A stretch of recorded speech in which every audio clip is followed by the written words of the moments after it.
Courtney. How are y'all doing? Okay, so let me explain this kit. So this is a blood kit I ordered online that I thought would be really cool for an aesthetic. And then I got this bad boy and it stains my fingers and everything, and it's just a little bit too messy for me, okay? So you know what? We're gonna put this aside for something else. I'll use it for something else. It's October.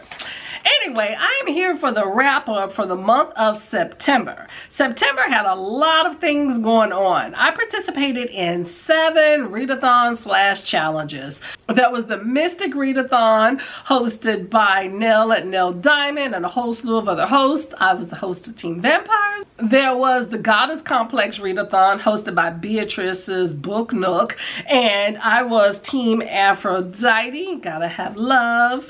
Then there was also Magical Readathon with Book Roast, Hispanic Heritage. Now that is September 15th through October 15th, so still going on. There was Shorty September, hosted by Pastori Time, read short books, always love that.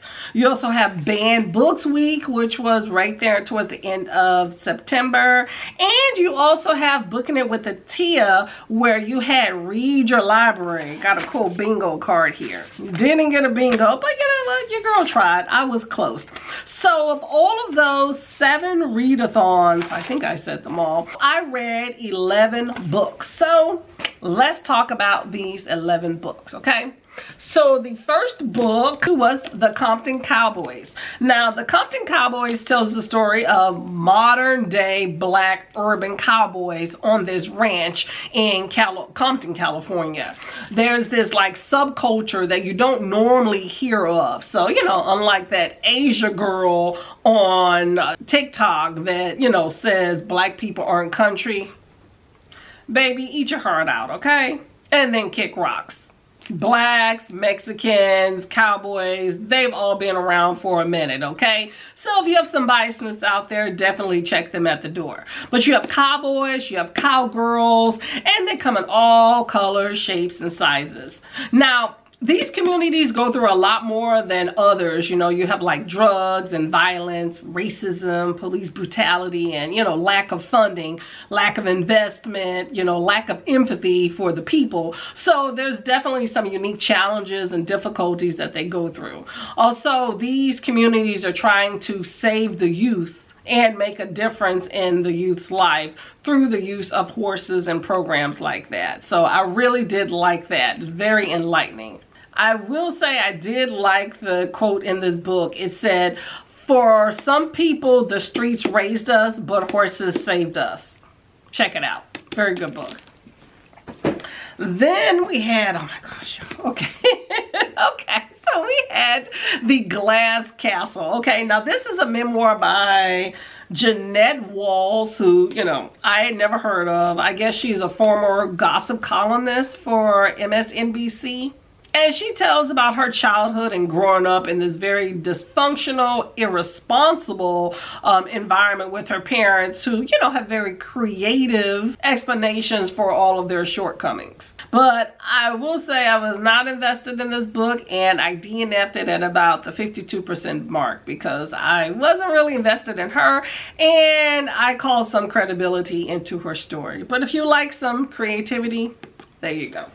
I read this. It's called The Invisible Man. Now this is a short little graphic, what is it? Classic illustrated book of this classical novel that I had never heard of. But you're basically this scientist that thinks it would be cool to be invisible, and then he finds that, you know, it has its own little challenges, and he goes mad and resorts to a bunch of violence. But I think that it is a good story, but I did not like how dense that some of the writing is on the page, and that it wasn't all the caps. That really just made it hard to read and kind of took me out of the story. But, you know, it's short, so I was able to get through it.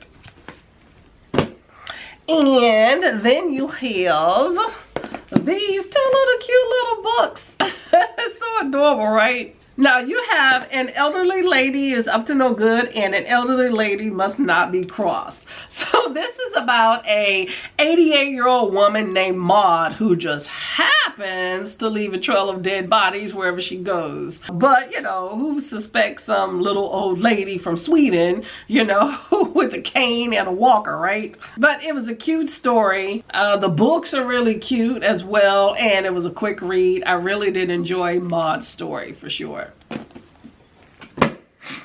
And, ooh, now One Blood is by the author of that book Memphis that had, you know, a whole little controversy around the author, but you know, we're not gonna go there. This is though a literary fiction that follows like 3 black women all the way from like rural Virginia to big city New York, and it stretches from the 1960s to the 2000s and how they're navigating like struggle through life, love, motherhood, and a bunch of generational trauma and healing.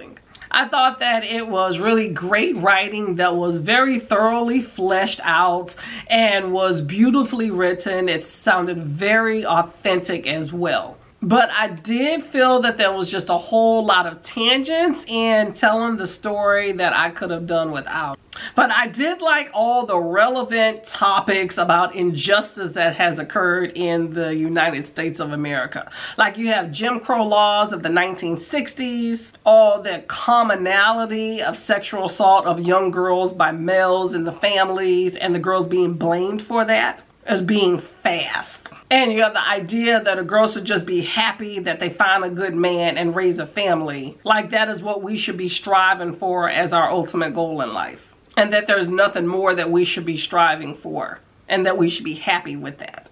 It also talks about how, you know, men make babies and then leave the women to raise them. And I really do like that it addressed that whole idea of the Leave It to Beaver lifestyle where the man goes to work and brings home the bacon and the woman stays home as the happy homemaker, and how that has never really been a reality in the black community. So many relevant topics. This woman, Deneen Milner, has her hand on the post of Black America, Black womanhood America, and I really do appreciate that.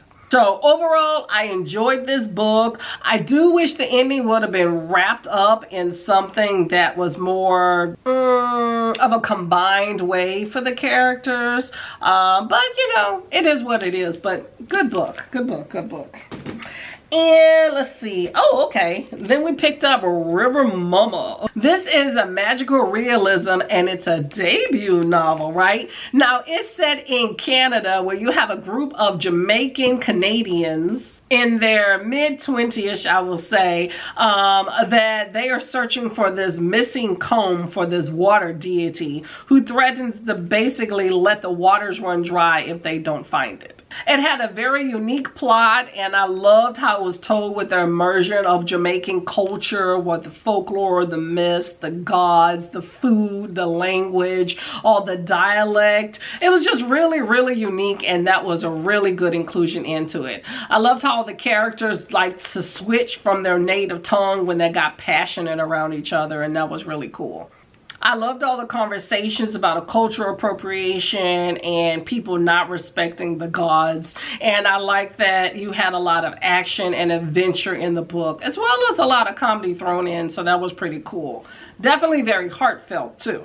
I think that it was supposed to be adult, but to me, this kind of screams young for me. There wasn't no actual violence in the book, but definitely screamed young for me. And there was no romance, so that kind of left me wanting, but it was still pretty good. But overall, I enjoyed the story, and I think it would have been a 5-star if there was one aspect of the book that I would have been happy with. It involves a celebrity. If you've read this and want to talk about it, then let me know.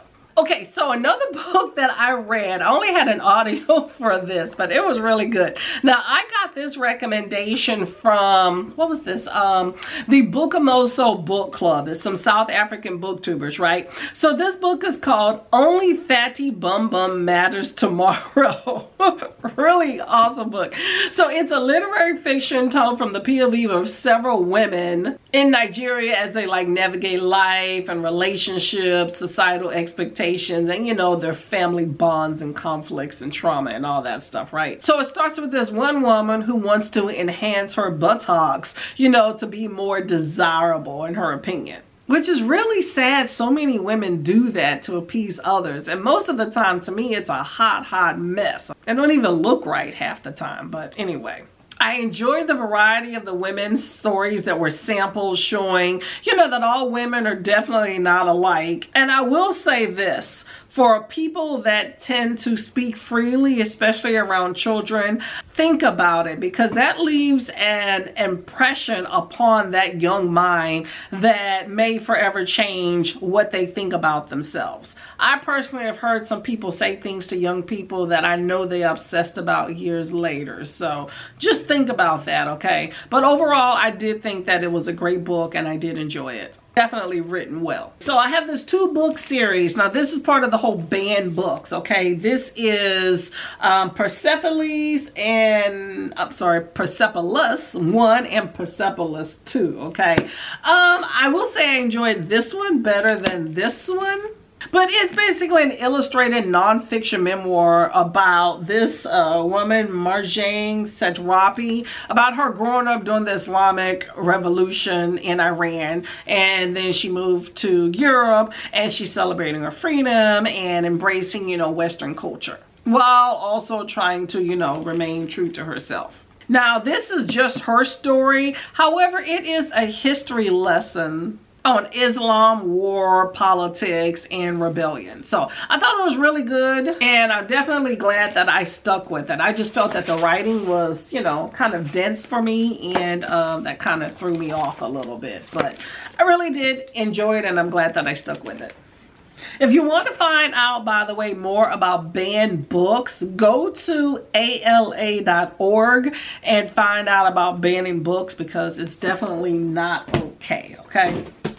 And lastly, y'all, I read this book. This is Vampires of El Norte. I finally finished it on the 1st of October. So not quite into all of September, but, you know, I'm going to include this in this wrap up, okay? But it is a mixed genre book. It's fantastical, it's horror, it's historical, and it's romance. So you follow Nestor and you follow Nina. I keep trying to call her Luna. Luna was the horse. But anyway, you have Nestor and Nina in like the 1840s in Mexico. And you have this horrific event that happens. And so Nestor thinks that Nina is dead. So he runs away.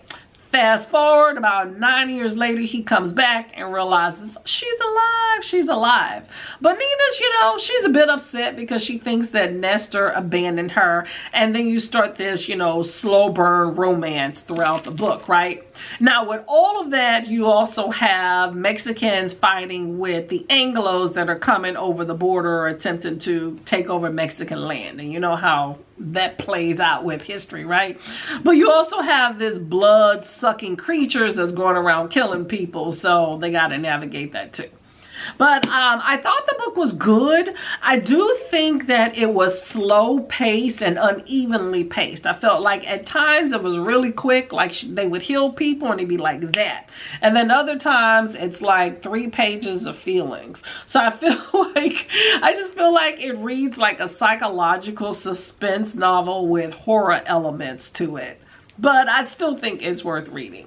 And I like all the ranch elements, you know, life on the range and stuff, right? But you have a lot of incorporation of like Mexican culture. You have the language, a lot of the folklore and the history, and that's really cool. The going back and forth with the actual language was probably my best part. You know, I'm from Texas, so I knew what vaqueros was. You know, basically it's a Mexican cowboy, if you will. But, you know, it's basically people that rile up the horses and the cattle and whatnot. But you have a lot of that going on in here, and I really did like that. So you can get a little bit of lesson at the same time.